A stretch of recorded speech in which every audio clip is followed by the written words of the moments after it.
membaca, mempelajari. Ini direkam ya, oke.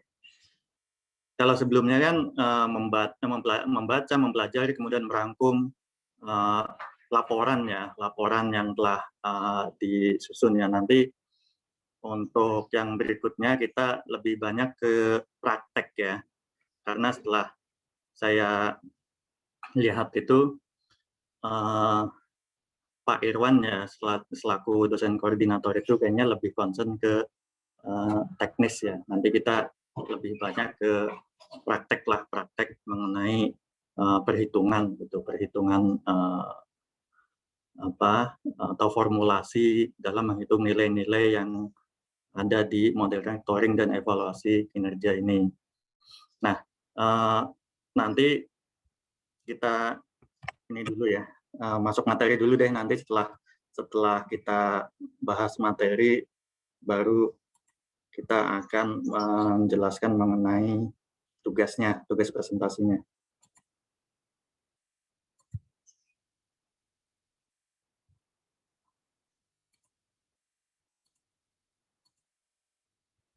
Sudah terlihat ya, teman-teman ya? Sudah, Pak. Sudah, Pak. Oke. Ini sengaja memang saya memakai materi yang sedikit berbeda dari yang sudah di-share oleh Pak Irwan di LMS. Supaya nanti kalau yang sudah di-share Pak Irwan di LMS kan nanti bisa teman-teman baca sendiri, bisa pelajari sendiri. Kemudian bisa memahami sendirilah, nanti mungkin sedikit ada yang saya bantu. Nah, ini materi ini sebenarnya materi yang disiapkan di tugas kantor disiapkan untuk presentasi ke Pak Dirjennya. Ini sedikit saya modifikasi ya, lebih singkat gitu. Hal-hal yang terlalu beberapa itu sudah saya sesuaikan lah, saya hapus kemudian saya sesuaikan. Nah, yang pertama ini ya, urgensi monitoring dan evaluasi kinerja anggaran. Ini di slide-nya Pak Irwan juga ada, yang di slide materi kuliah ini juga diambil dari yang telah disusun di DCI ya. Urgensi monitoring dan evaluasi kinerja posisi strategis pertama MONEF ini kan bagian dari instrumen PBK ya, penganggaran berbasis kinerja. Itu kan ada instrumennya ya, penganggaran berbasis kinerja, ada informasi kinerja, kemudian ada standar biaya, kemudian ada MONEF ini ya, monitoring dan evaluasi kinerja. Nah, tujuan dari MONEF itu apa? Yang pertama adalah meningkatkan efisiensi dan efektivitas dari anggaran pemerintah. Ini hampir sama ya dengan yang dilakukan oleh DJPB ya. Tujuannya sama ya, mungkin caranya yang berbeda. Nah, ini normatif ya, hampir semua MONEF atau hampir semua bahkan audit ya. Audit itu juga tujuannya adalah untuk meningkatkan efisiensi dan efektivitas dari anggaran pemerintah. Kemudian yang kedua adalah sebagai early warning capaian kinerja anggaran tahun berjalan ya. Jadi setiap periodik itu kan Satker, kemudian unit eselon 1, kemudian KL-nya, bahkan kita di DJI itu bisa memonitor atau memantau nilai kinerjanya atau capaian-capaian kinerja anggarannya yang sudah dieksekusi anggarannya. Misalnya ini kan triwulan 1 kemarin sudah bisa kita lihat, itu anggaran yang sudah diserap berapa sih, kemudian output-nya yang sudah tercapai berapa sih, itu bisa menjadi early warning ya. Nanti di triwulan 2 atau di semester 1 juga kita bisa lihat hasilnya, jadi bisa menjadi early warning. Apakah nanti kira-kira output-nya yang tercapai berapa, kemudian yang perlu diwaspadai apa, yang kira-kira tantangannya lebih berat agar tercapai di tahun ini apa saja. Nah, ini bisa menjadi early warning di tahun anggaran berjalan. Kemudian yang ketiga itu sebagai feedback anggaran di tahun mendatang, bahwa proses perencanaan anggaran pemerintah digunakan diajukan menggunakan hasil MONEF. Jadi ini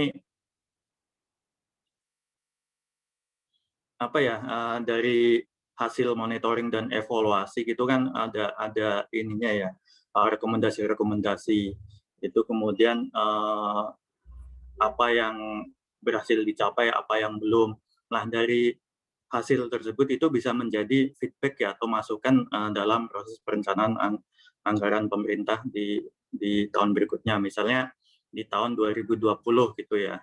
Nah, ini sudah dilaporkan hasilnya, hasil MONEF-nya itu kan sudah dilaporkan di awal tahun 2021. Nah, di awal 2021 ini hasil MONEF-nya DJA, kemudian hasil MONEF-nya DJPB termasuk itu menjadi bahan masukan dalam misalnya trilateral meeting, kemudian penyusunan pagu indikatif dan sebagainya. Kemudian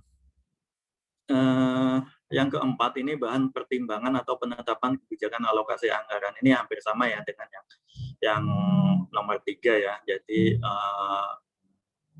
dalam menyusun RKKL atau RJKL itu bisa mempertimbangkan hasil MONEF ya, hasil MONEF yang telah ada.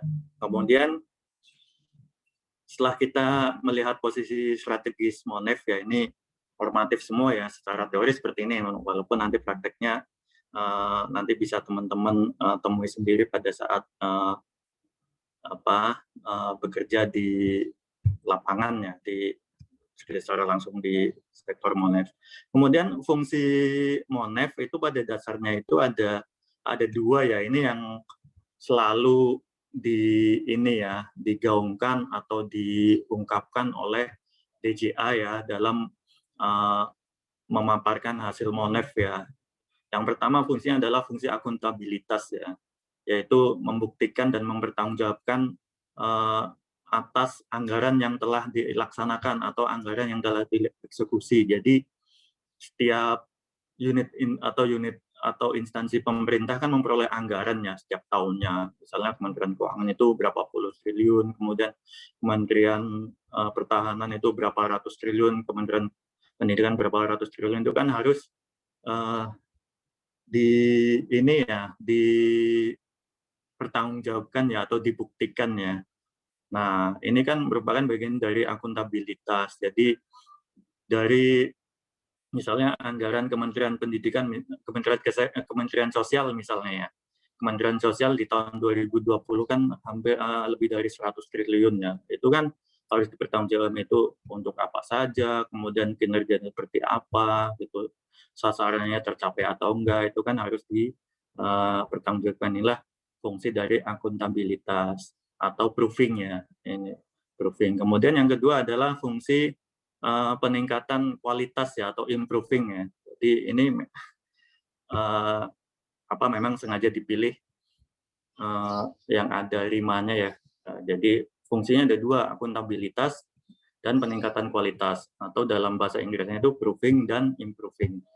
Nah, peningkatan kualitas itu ya setelah hasil MONEF tadi ini berkaitan dengan posisi strategis MONEF kinerja sebagai feedback ya. Jadi setelah dilakukan MONEF ya, kemudian dilaporkan hasilnya, kita bisa tahu nih apa-apa yang telah dicapai, kemudian apa yang perlu ditingkatkan, kemudian apa yang perlu dimitigasi di tahun anggaran berikutnya. Nah, ini menjadi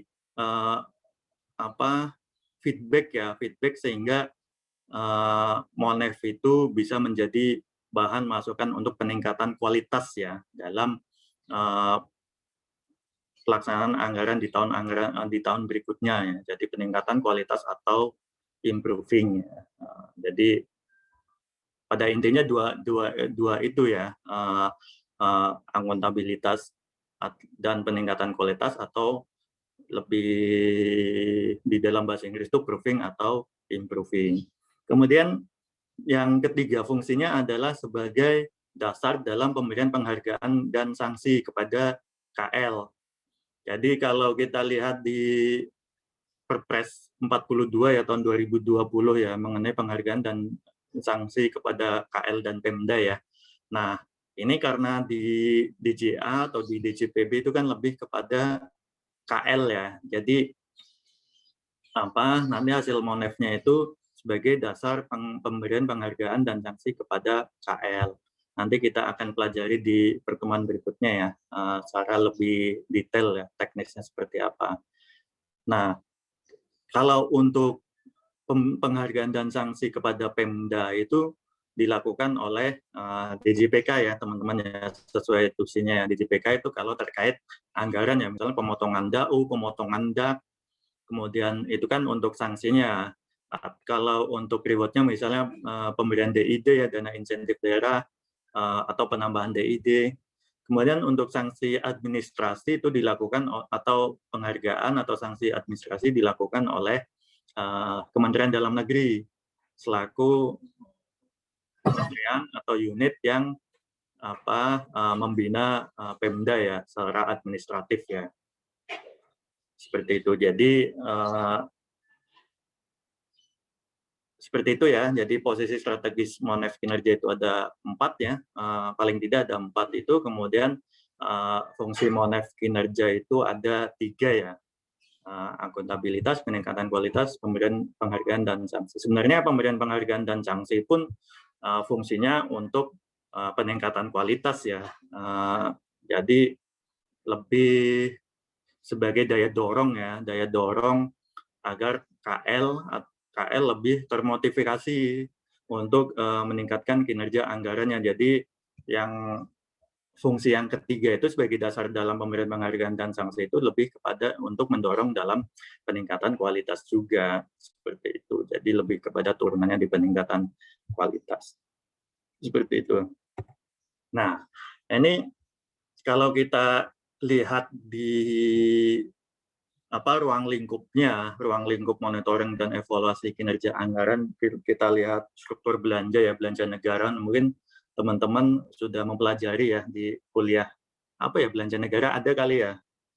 Nah, di belanja negara kan ada belanja pemerintah pusat, kemudian ada transfer ke daerah dan dana desa ini. Bentar.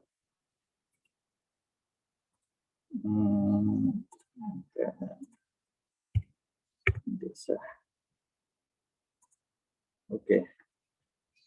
Ini nanti saya share ya, nggak usah khawatir ya teman-teman ini ya. Nanti materinya saya share.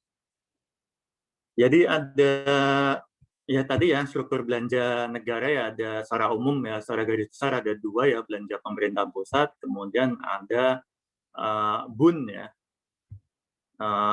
atau transfer ke daerah dan dana desa. Nah, dari belanja pemerintah pusat itu ada belanja KL. Belanja KL itu itulah yang menjadi kemudian di dalam implementasinya itu menggunakan aplikasi Smart ya. Nanti kita akan pelajari juga walaupun sekilas ya, Smart KL. Nanti ada di belanja Monef KL itu ada reguler dan non reguler. Kemudian yang di belanja BUN ya. BUN kan nanti ada berbagai macam ya, selain yang non belanja KL ya, ada transfer ke daerah dan dana desa, kemudian nanti ada yang subsidi, kemudian ada bunga utang, kemudian ada hibah, kemudian ada 4 itu ya, ada 4 itu tetap di Monef juga ya, oleh DJA. Kemudian yang di sektornya itu ada namanya pembantu pengguna anggarannya. Pengguna anggarannya itu kan kalau BUN itu Menteri Keuangan ya, dana BUN, baik untuk subsidi. Tapi pembantu pengguna anggaran itu tersebar di unit eselon 1 atau bahkan KL lain. Misalnya mungkin teman-teman udah belajar ya, misalnya terkait dana desa dan transfer ke daerah dan dana desa itu PPA-nya ada di DJPK. Kemudian terkait utang PPA-nya ada di DJPPR. Kemudian terkait subsidi itu tersebar ya. Kalau terkait subsidi BBM misalnya ada di Kementerian SDM kalau nggak salah. Kemudian kalau terkait subsidi pupuk ada di Kementerian Pertanian, PPA-nya. Kemudian dan seterusnya ya itu PPA-nya berbeda-beda. Jadi BUN itu Menteri Keuangan ya itu mengelola dana BUN sebagai pengguna anggaran dana BUN. Kemudian PPA-nya, pembantu pengguna anggaran itu tersebar di unit eselon 1 dan ada yang di KL lain sesuai dengan tusinya. Itu ada 8 pembantu pengguna anggarannya. Nah, ini tetap juga di Monef ya, walaupun mekanisme atau baik itu mekanisme dalam penganggaran atau mekanisme dalam pelaksanaan anggaran itu sedikit berbeda ya dengan belanja KL, tetap juga dilakukan monitoring dan evaluasi ya supaya bisa dapat dipertanggungjawabkan tadi sesuai fungsi ya, bisa dipertanggungjawabkan dan juga bisa ditingkatkan kualitasnya ya dengan hasil Monef. Nah, kemudian dari Monef BUN ini ya, Monef BUN itu kan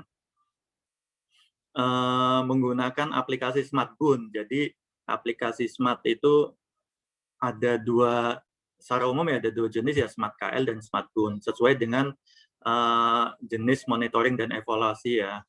Kinerja anggaran ada Smart KL dan monitoring Monef KL dan Monef BA BUN. Nah, tools-nya atau aplikasinya juga ada Smart KL dan Smart BUN.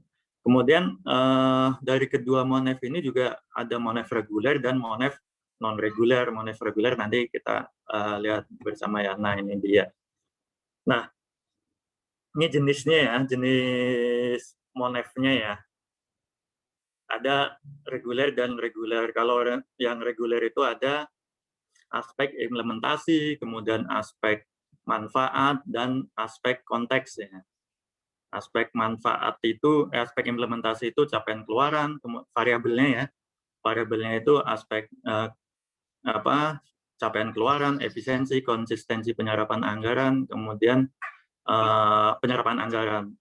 Jadi ada 4 variabel di aspek implementasi ini. Nanti tidak perlu saya jelaskan secara detail ya, nanti akan dipresentasikan oleh kelompok berikutnya yang terkait dengan aspek implementasi ini. Jadi ada 4 variabel di Satker ya. Di Satker itu ada 4 variabel, kemudian di aspek implementasi itu juga ada di unit eselon 1 ya, ada di unit eselon 1. Nanti kita akan lihat bagiannya. Kemudian aspek manfaat ini variabelnya adalah pencapaian sasaran program ya di level eselon 1 dan sasaran strategis di level KL. Aspek manfaat itu lebih kepada melihat outcome ya. Kalau kita pelajari di logic model ya kan, jadi ada input, kemudian proses, kemudian ada output, kemudian ada outcome ya. Outcome kemudian ada impact. Nah, inputnya kan anggarannya. Anggaran kan ada untuk belanja. Kalau kita lihat di sektor swasta kan inputnya pegawai, belanja modal, belanja apa. Nah, kalau di pemerintah kan intinya anggaran ya. Di sektor pemerintah inputnya adalah anggaran yang dibelanjakan lah. Anggaran itu kan ada untuk belanja pegawai, belanja barang, belanja modal, dan sebagainya. Itu input. Kemudian proses. Nah, di proses itu kan sudah kita pelajari ya, Monef-nya ada di DJPB itu pengadaannya, penyelesaian tagihannya seperti apa, konsepnya seperti apa, dan seterusnya. Nah, kemudian ada output. Output di sini ini di aspek implementasi ini ya. Ini output.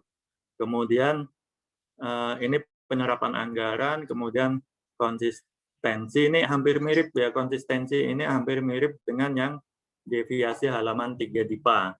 Tapi formulasinya sedikit berbeda, kemudian tujuannya pun sedikit berbeda ya. Tujuan dari pengukurannya. Kalau di sini untuk melihat konsistensinya ya, kesesuaiannya antara pelaksanaan dengan yang direncanakan. Nah, kalau di DJPB itu lebih kepada ke penyediaan dananya ya. Tujuan untuk penyediaan dana di DJPB seperti itu.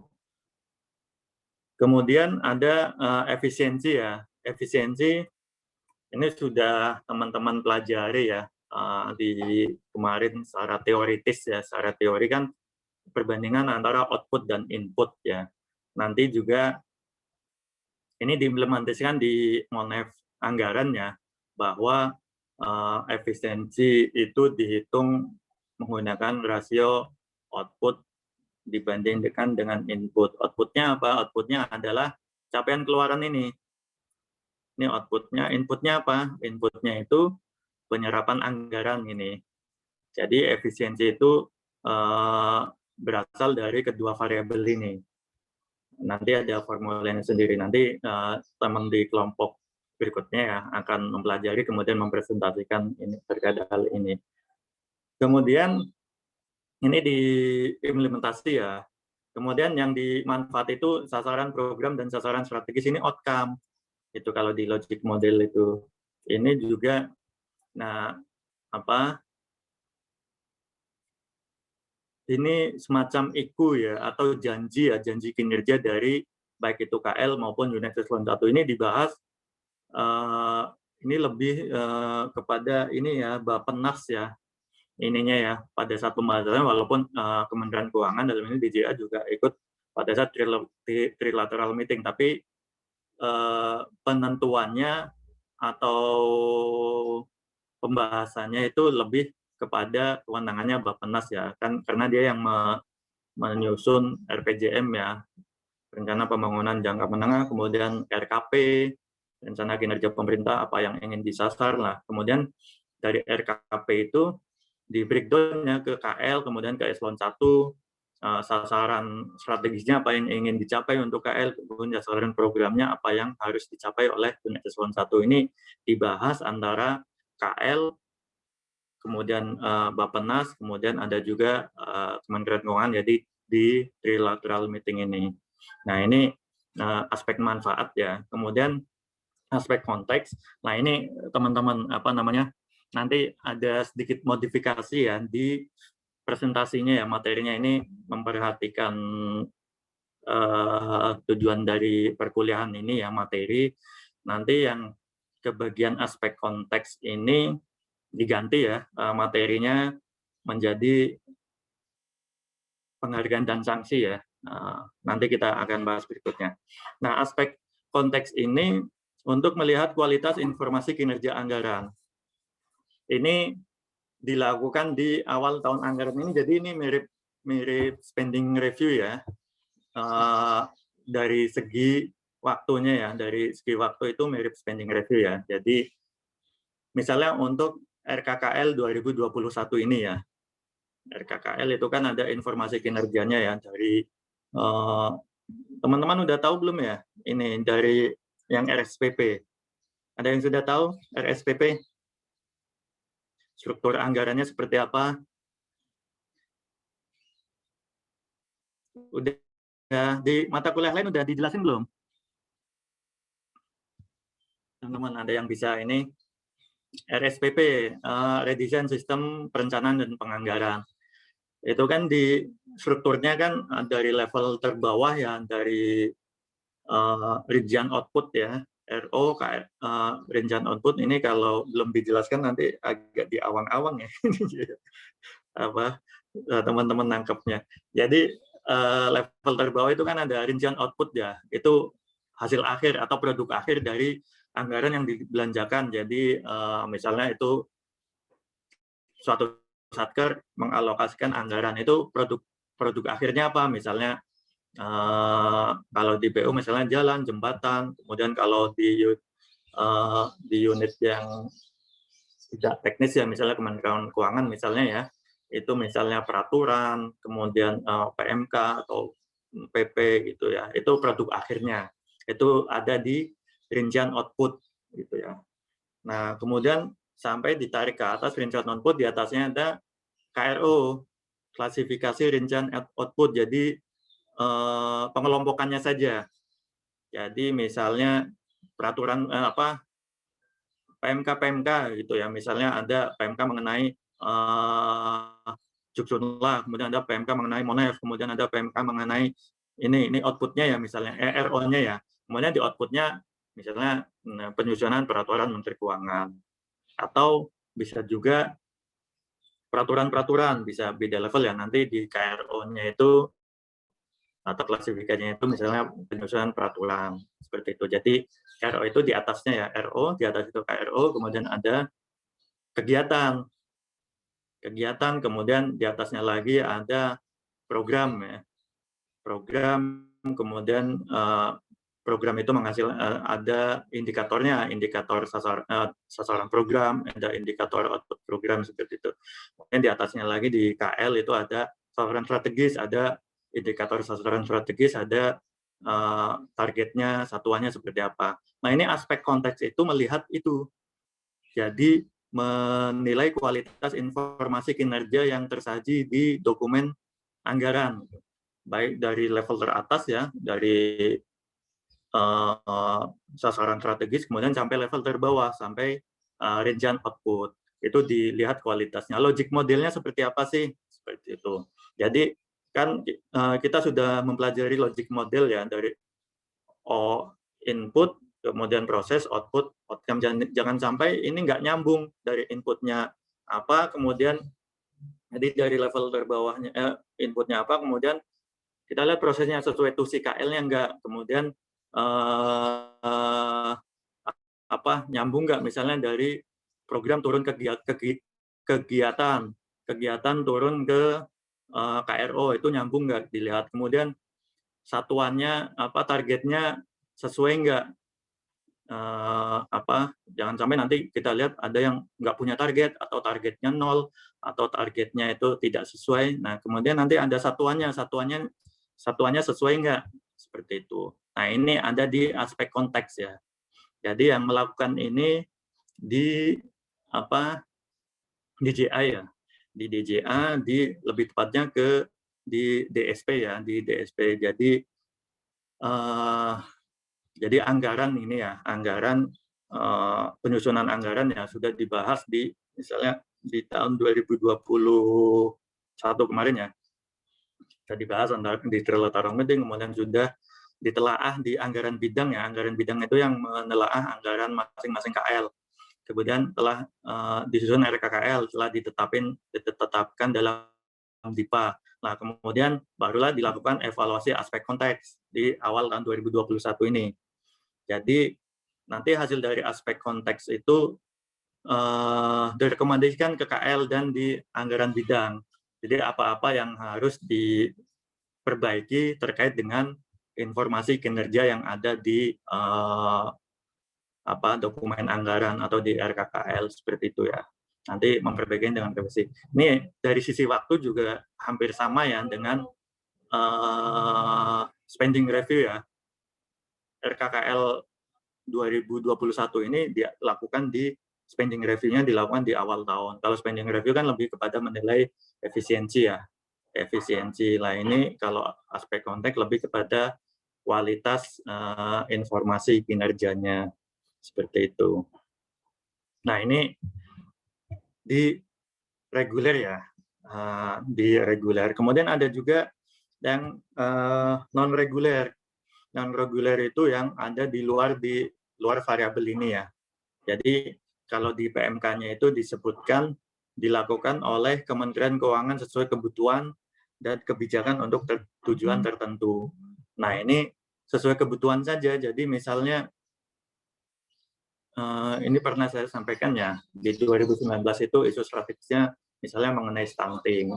Kemudian di tahun 2020 misalnya tentang kesehatan.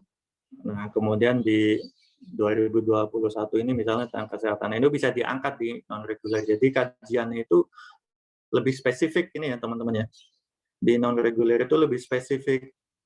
Kemudian tematis ya, tema tertentu. Misalnya ada tema mengenai stunting, jadi lebih ini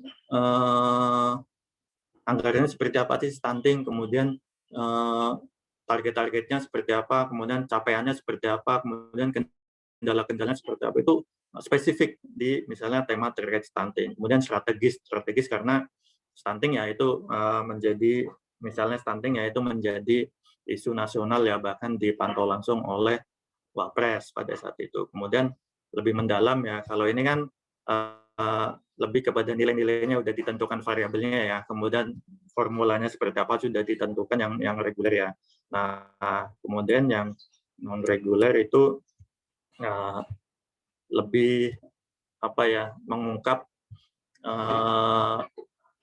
yang lebih dalam lah dari, jadi ini pintu masuknya di non reguler, di reguler, kemudian di misalnya di reguler ya. Oh ini ada misalnya program atau tema tertentu ini kinerjanya rendah, kenapa? Dari hasilnya misalnya nilai kinerjanya rendah, kemudian capaian outputnya tidak tercapai, itu bisa didalami di non reguler seperti itu. Jadi ini bisa lebih mendalam. Jadi reguler bisa jadi pintu masuk untuk melakukan evaluasi non reguler. Kemudian ini lintas tahun ya. Jadi kalau reguler kan periodik ya di tahun tertentu. Misalnya di tahun 2020 ya udah aspek implementasinya itu atau manfaatnya itu ya di tahun 2020 itu nanti yang akan menjadi kebijakan penghargaan dan sanksi. Nah, kalau yang di non reguler itu bisa melihat trennya dari tahun ke tahun seperti apa sih. Misalnya tadi misalnya terkait stunting itu dari tahun misalnya 2014 itu stuntingnya berapa, kemudian 2015 berapa, kemudian misalnya bisa dilakukan alat analisis yang sudah tersedia ya, misalnya regresi, kemudian analisis SWOT dan sebagainya gitu ya. Nah, ini lintas tahun ya kalau yang non reguler. Nah, kegunaannya apa kalau kegunaan di ONEF ini? Kegunaannya pertama adalah untuk penyusunan tema dan sasaran prioritas pembangunan. Ini dari hasil, kemudian tadi hasil MONEF bisa dibawa ke trilateral meeting, kemudian bisa menjadi masukan dalam penyusunan tema dan sasaran pembangunan. Kemudian juga bisa untuk menjadi bahan masukan dalam review baseline. Kemudian untuk bahan masukan sebagai alokasi anggaran. Kemudian ini yang keempat ini ya, ini di aspek konteks ya, untuk peningkatan kualitas informasi kinerja. Kemudian yang terakhir adalah untuk pemberian penghargaan dan sanksi kepada KL. Ini jenis dan kegunaan monitoring kinerja anggarannya. Nah ini teman-teman ya, ini yang reguler ya, proporsi. Ini yang nggak ada di slide-nya Pak Irwan ya, yang di LMS itu ya, di materinya. Jadi ini yang teman-teman harus pahami ya, ini juga berkali-kali kalau kami menyampaikan ke KL ya, ke KL unit eselon 1 pada saat mereka minta bimbingan teknis ya, atau ke Satker, itu ini yang selalu saya tekankan ya di sini ya. Kalau tadi kan normatif ya di sebelumnya itu ya, gunanya proofing dan sebagainya. Nah, ini yang bagian ini yang perlu dipahami. Jadi di akan ada tadi ya, ada aspek konteks, ada aspek implementasi, ada aspek manfaat. Aspek konteks itu tidak masuk dalam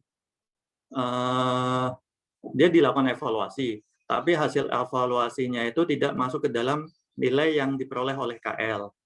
Jadi yang masuk ke dalam penilaian KL itu ada dua saja, ada aspek implementasi dan aspek manfaat. Aspek implementasi dan aspek manfaat. Aspek implementasi itu ada di level Satker dan di level ini, di level Satker itu dan di level unit eselon 1. Seperti itu ya. Ini implementasi unit eselon 1. Nah, untuk aspek implementasi itu ada 4 variabel ya kalau di Satker ini ya. Ada capaian RO, kemudian ada efisiensi, konsistensi, kemudian penyerapan anggaran. Ini Satker yang biru muda ini ya. Kemudian tingkat eselon 1 itu ada aspek manfaat, ini sasaran program ya. Ini proporsinya 66,67 atau 2/3-nya. Kemudian aspek implementasi itu 33%.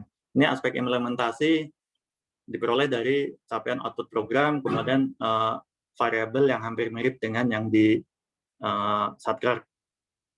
Kemudian dari ini ya, aspek manfaat dan aspek implementasi nanti ketemu nilai kinerja manfaat dan implementasi eselon 1. Kemudian ini bobotnya 50%. Kemudian yang 50%-nya lagi itu dari rata-rata nilai kinerja satker. Jadi ini satker kan ada 4 variabel. Nanti misalnya satker di CPB misalnya KPPN gitu ya. KPPN ada 187 satker. Nah, itu rata-ratanya berapa? KPPN dan Kanwil. Nah, itu 50% menyumbang 50% dari nilai kinerja unit eselon 1 misalnya di CPB gitu. Itu ya. Kemudian dari nilai kinerja unit eselon 1 naik ke atas ini ya. Misalnya DJPB, kemudian DJA, DJPPR, DJPK, nilai rata-ratanya berapa? Itu menjadi 50% dari nilai kinerja KL. Misalnya Kementerian Keuangan ya. Jadi nilai kinerja anggaran Kementerian Keuangan itu 50%-nya itu disumbang oleh rata-rata nilai kinerja unit eselon 1. Yang 50%-nya dari mana? Dari aspek manfaat ini, dari sasaran strategis ini. Jadi nanti ada sasaran strategisnya ya. Misalnya kalau di Kementerian Keuangan apa ya? Rasio defisit terhadap APBD, kemudian penerimaan perpajakan terhadap rasio defisit terhadap PDB gitu ya, terhadap produk domestik bruto. Kemudian misalnya rasio perpajakan gitu ya, rasio penerimaan pajak terhadap PDB gitu ya. Itu sasaran strategis ya. Sasaran Kementerian itu tercapai enggak, itu akan menyumbang 50% dari nilai kinerja kementerian. Jadi ini ya yang perlu dipahami teman-teman semua, proporsi nilai kinerja anggaran. Jadi satker ada 4 variabel, ini bobotnya sudah ada, ini ya nanti teman-teman bisa baca belajar sendiri, ada 43% untuk perubahan revenue output, efisiensi, kemudian ini bobot ini ya konsistensi, kemudian penyerapan anggaran. Kemudian 4 variabel ini sesuai bobot dikalikan kan nanti ketemu nilai kinerja satker. Nilai kinerja satker naik ke atas di rata-rata seluruh satkernya 50%. Jadi 50% dari nilai kinerja unit eselon 1. 50%-nya lagi dari mana? Dari manfaat dan implementasi unit eselon 1 gitu. Ini ada proporsi masing-masing. Kemudian setelah unit eselon 1 ketemu, naik ke atas lagi, menyumbang 50% dari nilai kinerja kementerian. 50%-nya lagi dari sasaran strategis ya. Ini yang saya lihat belum ini ya, yang sasaran strategis belum ada ya di slide-nya materinya Pak Irwan ya. Kalau sasaran program sudah ada di contoh. Nanti teman-teman ini saya close dulu ya. Nanti bagi yang belum selesai mencatat nggak usah khawatir, nanti tetap saya share ininya. Oke. Ini sudah selesai. Ini waktunya tinggal berapa menit lagi nih? 15 menit lagi ya. Ini saya kan jelaskan ini ya pembagian tugas ya.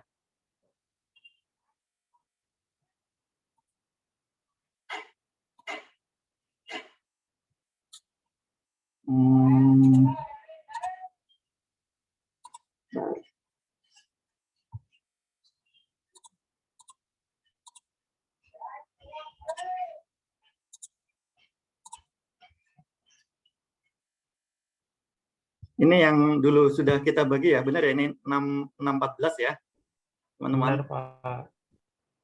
Oke, jadi seperti yang tadi saya jelaskan, bentar ya.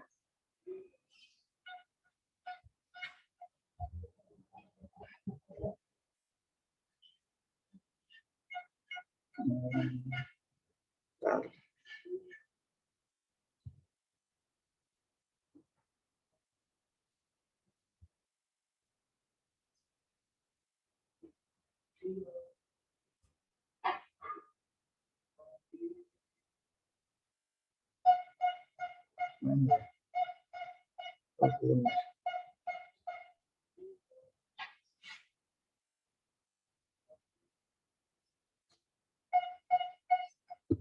Jadi Ini ya teman-teman ya, karena saya mencatat kayaknya, tapi kok hilang ya. Oke, ini aja deh, langsung aja. Jadi yang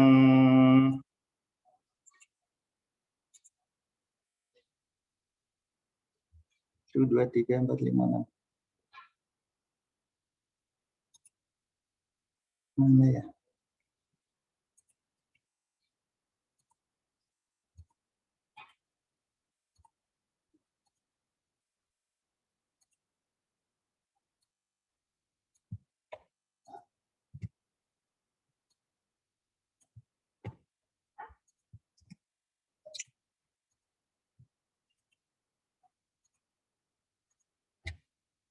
Jadi ini aspek konteks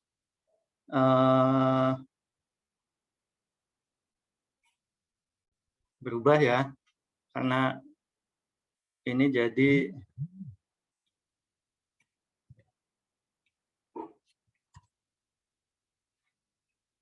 ini ya. Jadi minggu depan tetap ya aspek implementasi, kemudian aspek manfaat, kemudian yang terakhir yang aspek konteks. Dulu kan kelompoknya Rosita ya, Rosita dan kawan-kawan, kita ganti dengan kebijakan penghargaan dan sanksi karena aspek konteks itu spesifik ya. Nanti teman-teman kalau masuk ke DJA nanti belajar itulah. Tapi kalau di luar itu nanti menurut saya nggak perlu ya untuk belajar aspek konteks ya secara detail ya. Tapi secara gambaran sih tadi sudah saya jelaskan. Nah, oleh karena itu saya ganti ya materinya ini. Semoga teman-teman nggak keberatan ya, nggak bermasalah. Karena ini urutannya, dulu kan urutannya udah diundi ya. Tapi karena ini ada perubahan, jadi Rosita jadi yang terakhir ya, Rosita dan kawan-kawan jadi yang terakhir. Kemudian yang aspek implementasi itu tetap Farah, kemudian aspek manfaat itu Adolf, kemudian kebijakan penghargaan dan sanksi ini PMK nomor 2 ya, 2021 plus apa NKAKL ya. Nah, atau ini aja deh. Kemudian ini aspek implementasi itu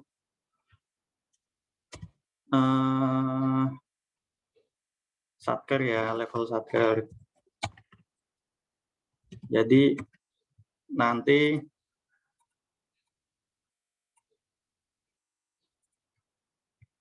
apa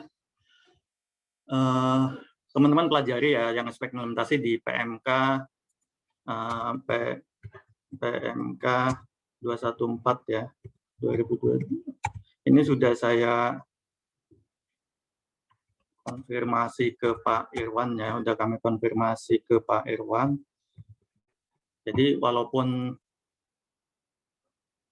sudah ada peraturan baru ya, tapi materinya tetap pakai yang PMK 214 gitu. Karena mungkin perlu penyesuaian ya dari Pak Irwan untuk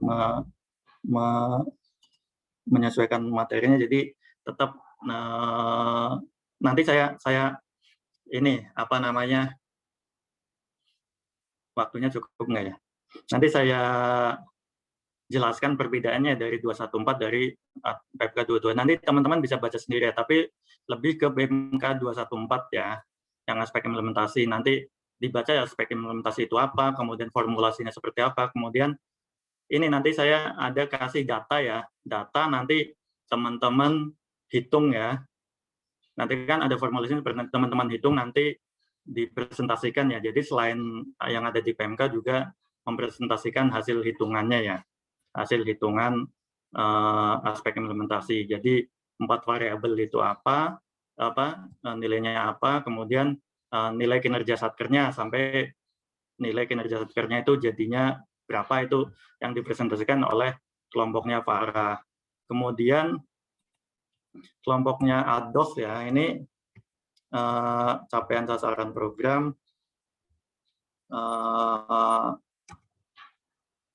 apa NKA unit eselon 1, kemudian capaian sasaran strategis NKA KL.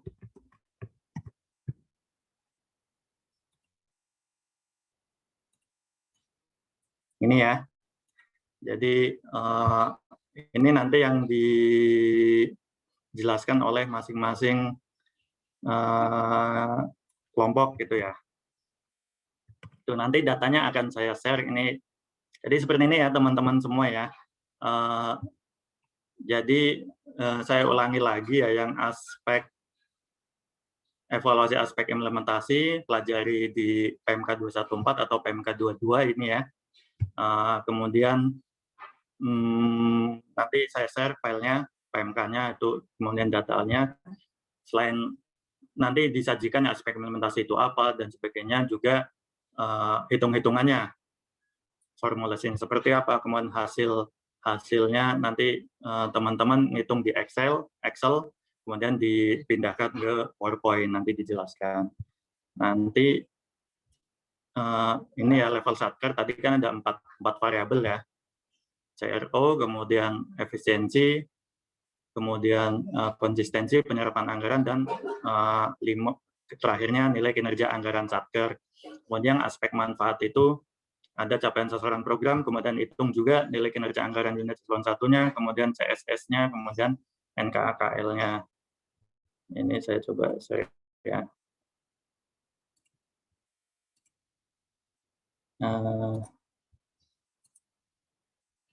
PMK 214.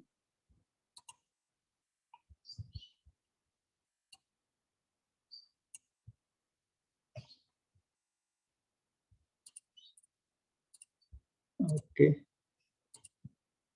Ini ya, nanti bisa teman-teman pelajari di sini.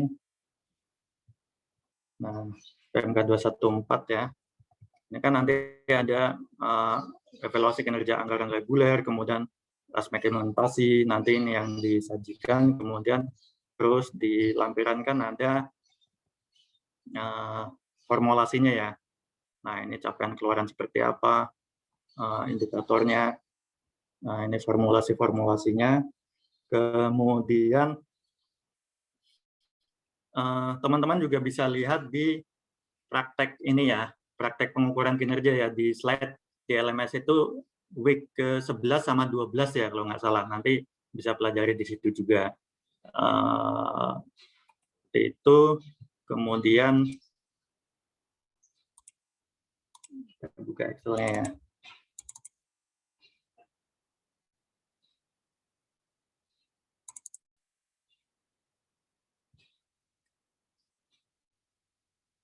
Mana ya? Simulasi NKA. Oke.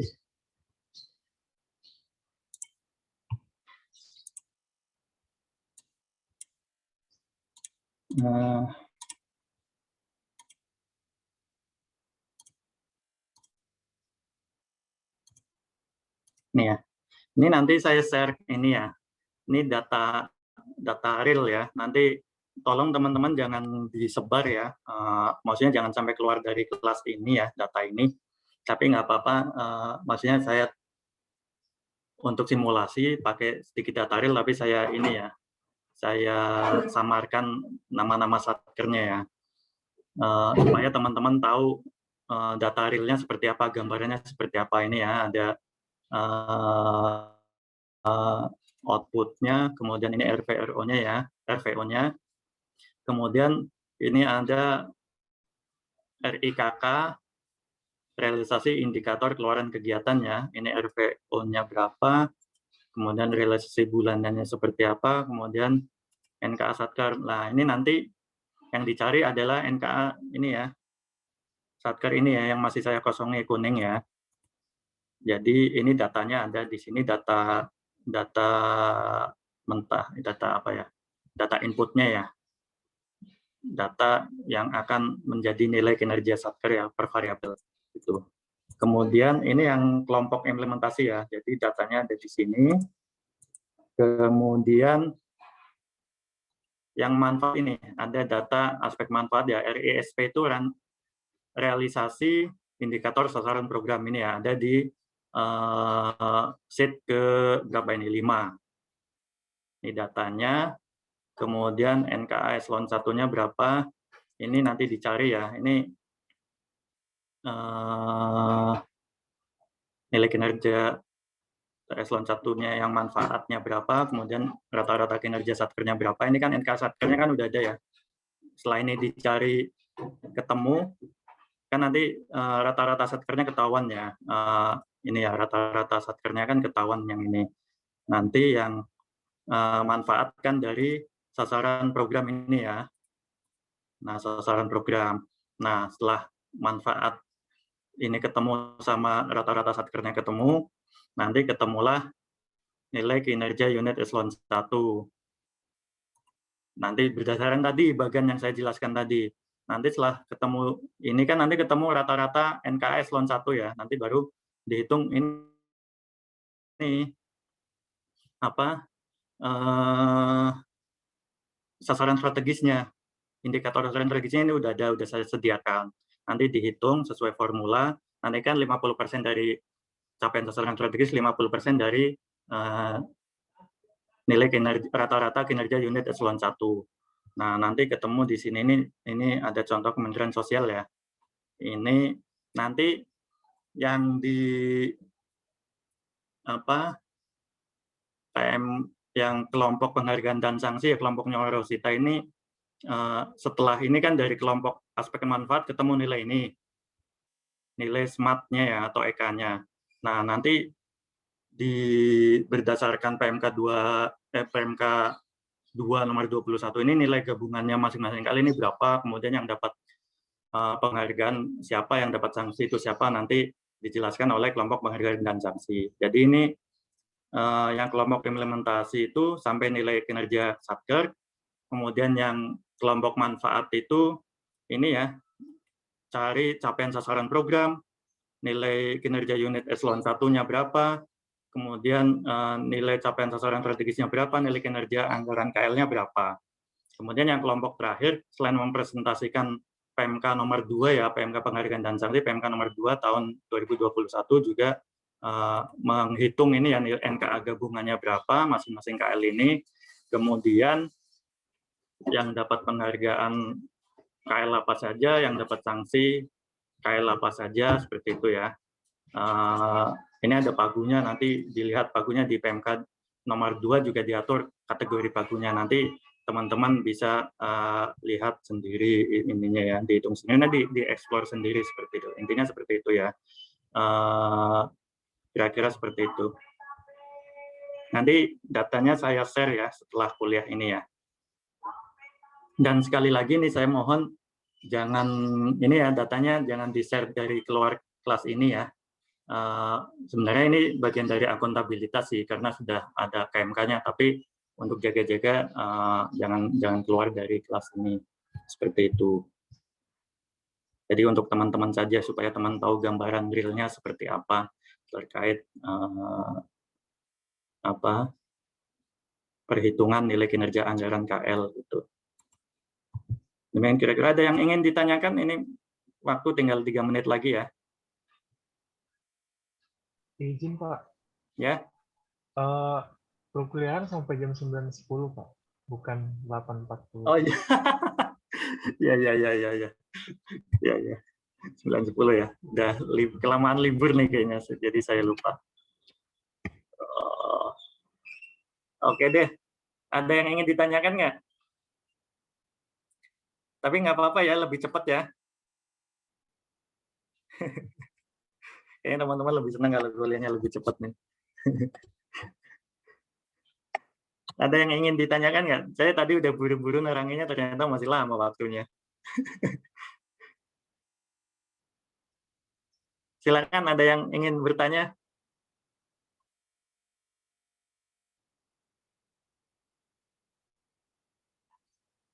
Ada? Jadi saya ulangi lagi ya, yang kelompok tadi ya.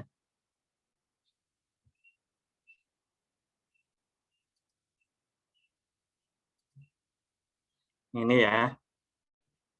Jadi ini juga sama ya.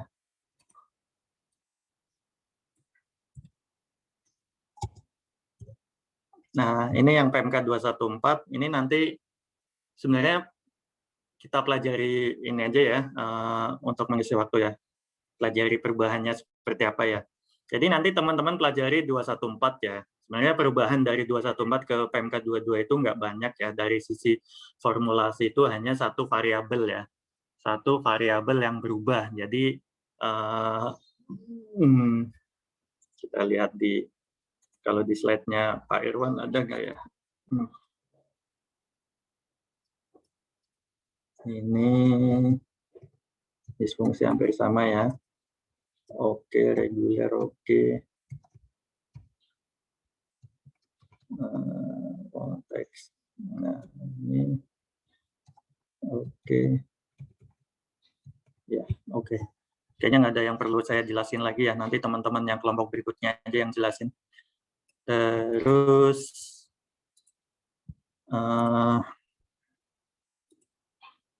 jadi itu ya, nanti teman-teman pelajari tadi ya PMK 214, mungkin bisa baca-baca juga PMK 22 ini perubahannya ya, karena ya tadi seperti saya sampaikan tadi, ini kan PMK-nya baru banget ya, PMK 22 ini tahun 2021 ini baru keluar bulan Maret tahun 2021. Ini sebagai pengganti PMK 214.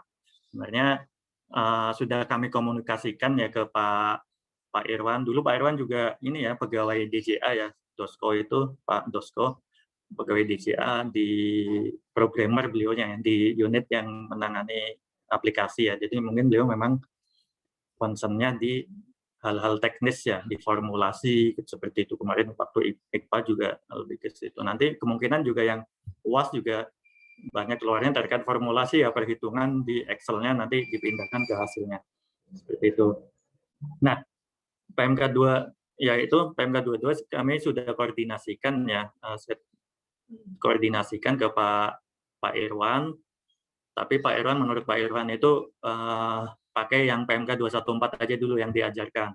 Yang nanti yang keluarnya juga pas UAS juga nanti masih pakai formula yang ada di PMK 214 seperti itu. Jadi nanti teman-teman pelajari PMK 214, kemudian bisa juga baca-baca PMK 22. Nah, ini nanti yang di kelompoknya Farah dan kawan-kawan ini menerangkan ya evaluasi implementasi yang ada di PMK itu. Kemudian variabelnya tadi yang berdasarkan tadi data yang akan saya share itu kan nanti ada ketemu CKK ya, CKK, kemudian RA itu realisasi anggaran ya RA ya, kemudian ada efisiensi, kemudian ada konsistensi, kemudian ada NKA Satker.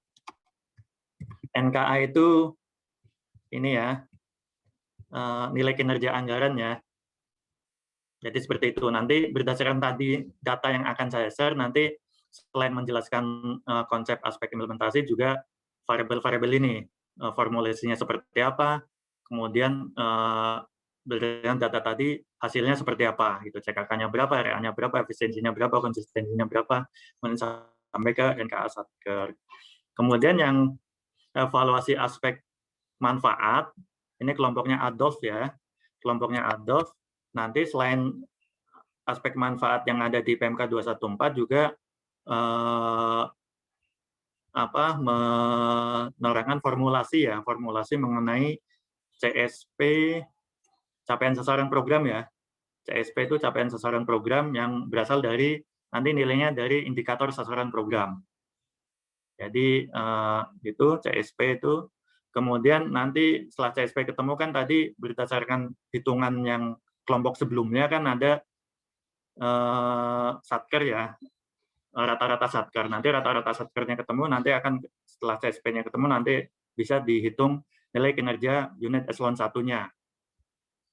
Nanti unit kinerja eselon 1 ketemu, naik ke atas, jadi rata-rata unit kinerja eselon 1, rata-rata kinerja unit eselon 1 proporsinya 5, nanti akan ketemu nilai kinerja anggaran KL ya, setelah diperhitungkan dengan TSS. TSS ini capaian sasaran strategis ya, dari indikator sasaran strategis.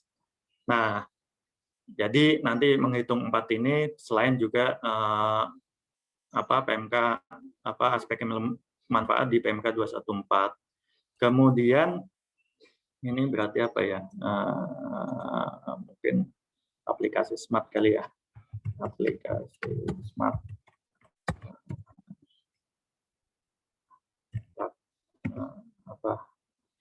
Penguatan atau penguatan perhitungan kinerja.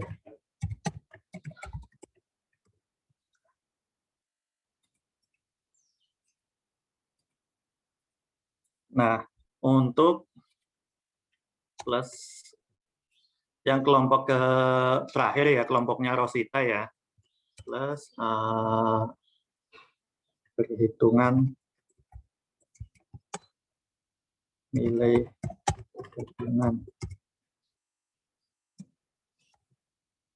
gabungan dan ini ya KL yang nanti kan di PMK 2 ini ya, PMK nomor 2 tahun 2021 kan ada yang masuk kategori pagu besar berapa, kategori pagu besar itu misalnya di atas 10 triliun, yang pagu sedang KL apa aja, yang pagu kecil KL apa aja, kemudian nanti yang pagu besar yang dapat peringkat dapat penghargaan KL apa aja, ini nanti di kelompoknya Rosita berdasarkan yang data yang mana tadi ini ya, berdasarkan data ini ya. Jadi ini kan udah diketahui IKPA-nya ya, IKPA berapa, SMART atau EK-nya masing-masing berapa. Ini kalau Kementerian Sosial ini jadi contoh ini ketemu yang dari kelompok yang sebelumnya, nanti kan tinggal dimasukin angkanya, nanti ketemu NK gabungnya berapa, terus yang masuk pagu besar apa aja, yang pagu sedang apa aja, pagu kecil apa aja, yang dapat penghargaan KL apa, yang dapat sanksi KL apa. Itu nanti di kelompoknya Rosita. Terus apalagi ya? Nah, ini ada yang ingin ditanyakan dulu nggak? Sebelum saya menjelaskan ini ya, perbedaan dari PMK 214 ke PMK 22.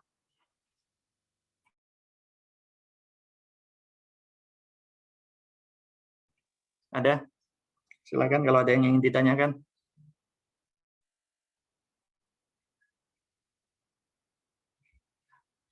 Silakan. Saya sambil pen.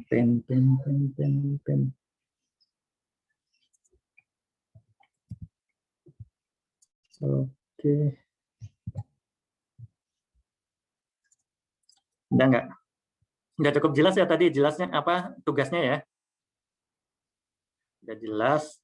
Nanti teman-teman bisa pelajari di slide yang week 8 sama slide yang week 11 sama 12 ya.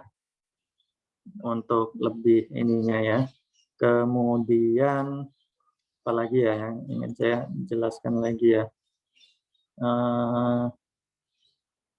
Saya ada lagi yang mana ya?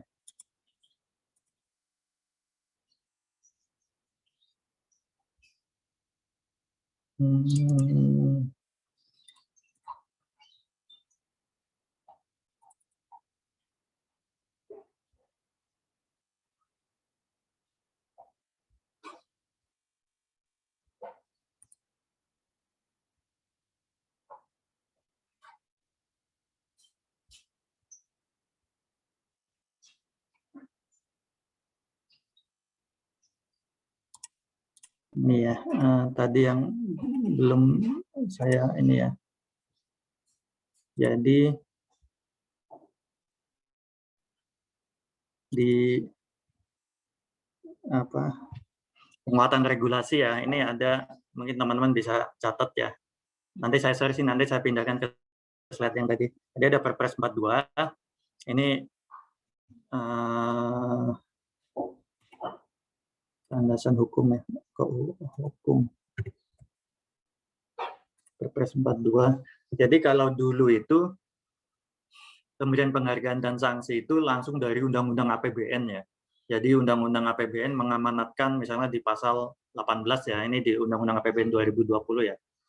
atau 2020 bahwa atau 2021 bahwa untuk meningkatkan kinerja efektivitas dan efisiensi anggaran KL dapat diberikan penghargaan ya insentif anggaran. Itu dari dari Undang-Undang APBN ya langsung ke tata caranya diatur oleh Menteri Keuangan. Nah, dulu itu langsung tuh loncat tuh dari Undang-Undang APBN langsung ke PMK. Nah, kemudian dengan adanya Perpres ini ya, Perpres 42, ini jadi ada jembatannya nih dari undang-undang langsung nggak langsung ke PMK, tapi ada Perpresnya dari Peraturan Presiden.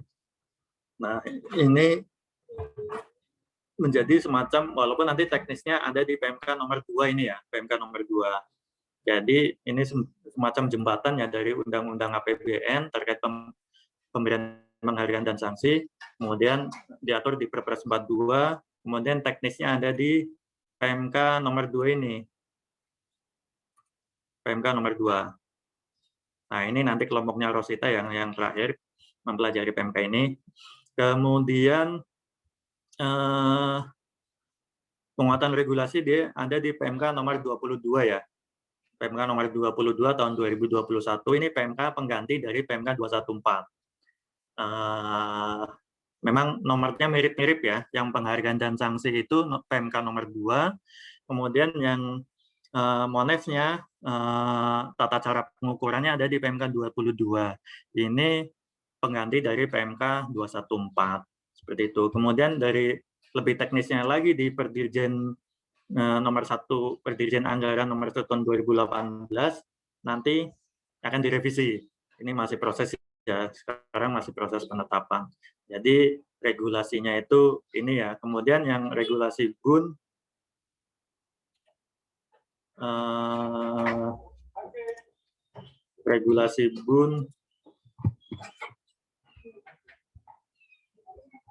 regulasi BUN ini ya PMK 245 ini masih yang lama, tapi yang kita pelajari yang di RPS ini lebih kepada ini ya, Monef KL ya. Jadi yang ini aja.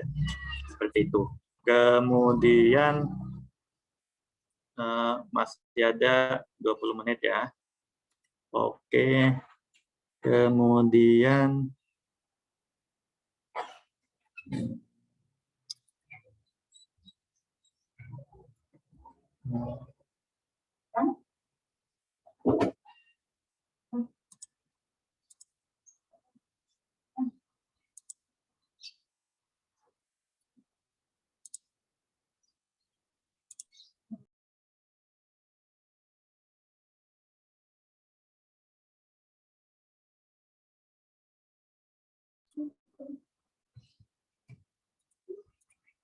ini ya,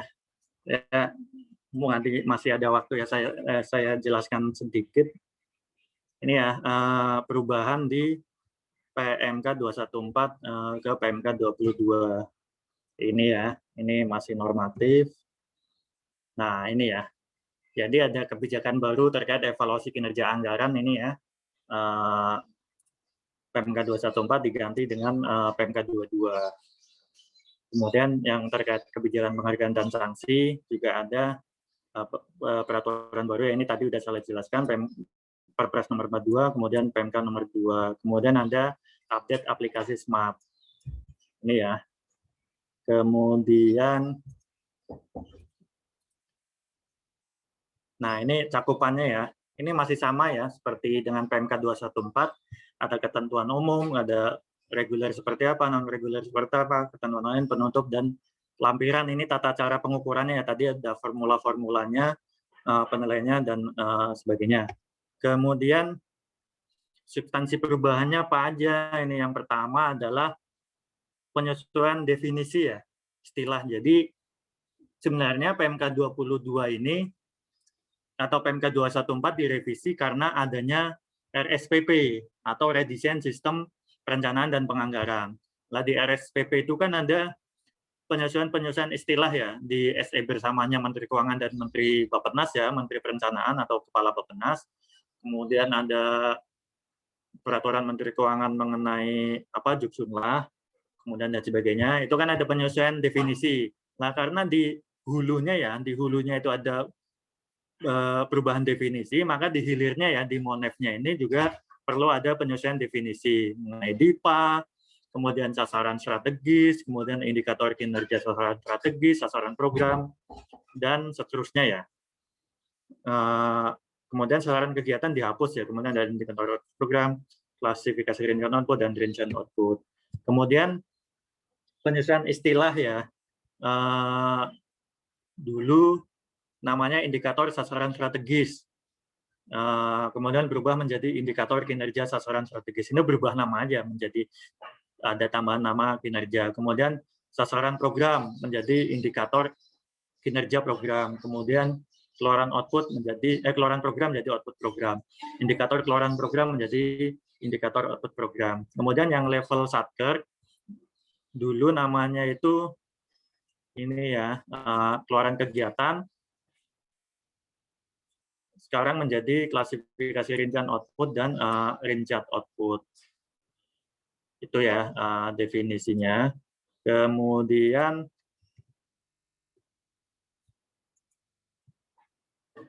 untuk perhitungan ya, pengukuran nilai kinerja anggarannya ya, yang KL tetap ya tadi seperti yang di bagian tadi, KL tetap, kemudian yang unit eselon 1 tetap, kemudian yang satker itu berubah.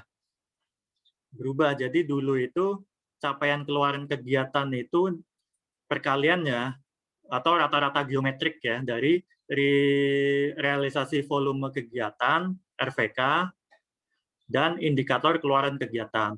Nah, kemudian di PMK 22 ini IKK-nya itu hilang. IKK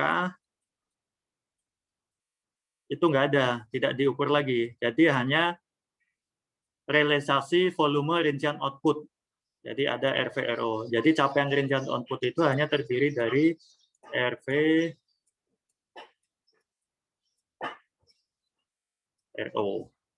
Tapi nanti yang teman-teman hitung tetap pakai yang ini ya, karena Pak Irwan tidak bakat titahnya seperti itu pakai yang ini.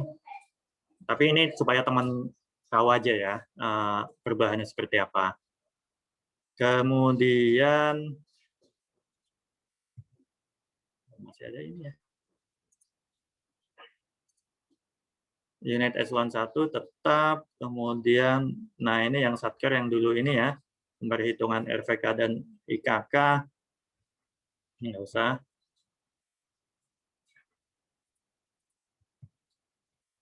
Ini juga teknis nggak usah. Nah ini yang ini ya, masih tetap ya sama kayak yang tadi ya. Seperti ini. Nanti saya share ininya slide-nya. Udah kira-kira itu aja sih perubahannya yang di pengukuran cuma di sini ya. Yang lain tetap ya di sini. Ini dulu dari RVRO ini ya, yang di sini ya, yang berubah. Dulu RVRO sekarang menjadi dulu CKK ya, terdiri dari RVRO dan IKK, sekarang menjadi RVRO. Ini ya, mana ya? Nah ini. Dulu kan 2 ini, sekarang jadi 1. Cuma RVRO aja. Itu aja sih teman-teman ya perbedaannya dari PMK 214 ke PMK nomor 22 tahun 2021. Itu saja. Jadi sekali lagi yang berubah cuma ini ya. Ini ya. Seperti itu. Yang dari sisi formulasi ya, yang berubah cuma ini. Yang lain kan hanya penyesuaian istilah saja. Demikian, ada yang ingin ditanyakan nggak? Silakan.